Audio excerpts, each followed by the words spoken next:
આગ લાગી જાય છે. હું એ જ કહું છું કે જ્યારે તમે તમારી બુદ્ધિને ફેસબુક, ઇન્સ્ટા, વોટ્સઅપ, સિરિયલ, અનુપમન પાંખી ઘરની બહાર રહેશે કે અંદર, એની ઉપાધિ કરમાં, નહીં તો તું બહાર જઈશ.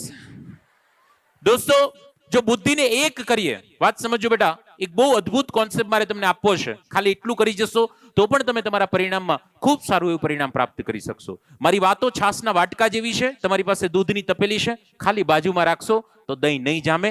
2-3 ટીપા મેળવન રૂપી નાખશો તો સરસ મજાનું મલાઈ વાળું દહીં જામશે. કેવાની વાત. અને હું એ બહુ વાતને સારી રીતે જાણું છું કે આ દુનિયામાં કોઈ વ્યક્તિને સુધારી શકતો નથી, કૌંસમાં, જો એને સુધરવું ન હોય તો. ગમે એટલો પ્રયત્ન કરી લો. વાલ્યા લૂંટારામાંથી વાલ્મીકી એટલે બેના કે એમને બનવું હતું. ન બનવું હોય તો અત્યાર સુધી વાલ્યા લૂંટારા